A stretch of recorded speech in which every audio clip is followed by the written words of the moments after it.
Yes, karibu tena kwenye Zero Recap TV.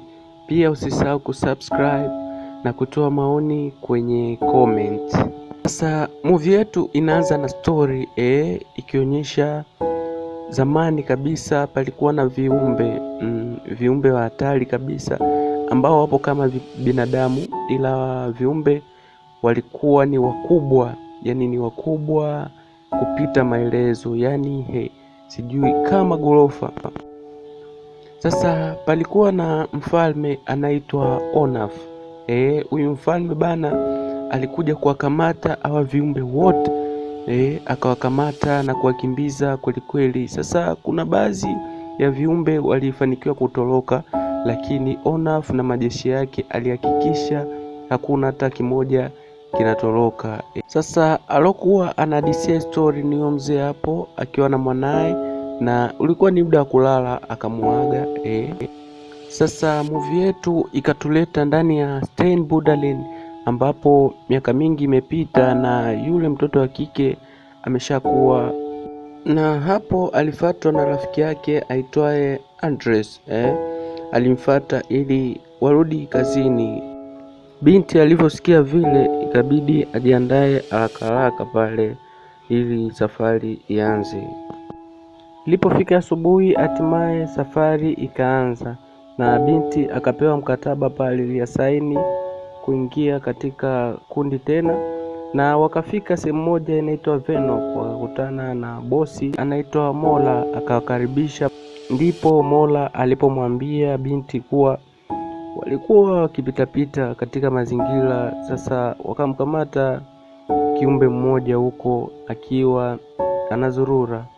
Binti alibaki ameshangaa akiangalia kiumbe hicho asipate mfano wa kusema. Sasa akatambulishwa kwa binti fulani anaitwa Maria, na akaambiwa yeye ndo atakuwa msimamizi wa operation ya kuagua hichi kiumbe. Binti bila neno akakubali na akaenda akapanda kwenye lifti ili sasa afike kule kwenye kichwa. Sasa alipokigusa DNA zake na za hichi kiumbe bwana, zikawa kama zinajuana hivi, na kile kiumbe kikafungua macho kikaanza kuleta vurugu pale bwana. Sasa kwa bahati mbaya bwana, huyu jamaa akaangusha kikombe cha kahawa kwenye mashine ile. Sasa pakatokea umeme mkubwa sana. Kwa bahati mbaya ule umeme ukakata kila kitu na kiumbe kikafanikiwa kujifungua. Ikawabidi sasa kila mtu aanze kutetea uhai wake kwa kujificha. Kwa ukubwa alokuwa nayo huyu kiumbe ikabidi wakimbie na kukimbizana. Sasa ule kiumbe akapasua mlima na kutoka nje. Hawakuwa na cha kumfanya, ikabidi kiumbe aondoke zake. Baadaye sasa wakakaa kwenye kikao na general anaitwa Brinchman kwa ajili ya kujua jinsi gani watamkamata yule kiumbe, na wakawa wanasema wakimkamata yule kiumbe wanataka wamalize, lakini binti akawa anapinga pale ili wamwachie hiyo operation. General akakataa. Sasa binti akaona aende kukutana na Andres ili waongee kuhusu operation wanawezaje kuingia kisirisiri. Sasa binti akaona aende kukutana na general wa majeshi bana, ambaye anajiandaa kwenda kwenye operation ya kutafuta hicho kiumbe. Sasa akamwambia na mimi nataka nije na wewe, lakini akakataa na kumwambia hapana, wewe kazi yako iliisha na wewe ndio uliosababisha mpaka kiumbe kikaondoka. Sasa movie katupeleka sehemu moja hivi, kuna vibe fulani hivi, watu wana enjoy life. Mara pakaanza kutokea matatizo. Kumbe bana kile kiumbe kilikuwa kishafika na kikaanza kukamata watu na kuwameza bana, yani watu takribani 50 anachukua kwa mkono wake mmoja. Fikiria. Sasa bahati nzuri bana, binti naye alipata nafasi ya kuingia kwenye ndege na wakaanza kukishambulia kile kiumbe pale, lakini kiumbe kilikuwa na nguvu kweli kweli na kikafanikiwa kudondosha helikopta moja pale.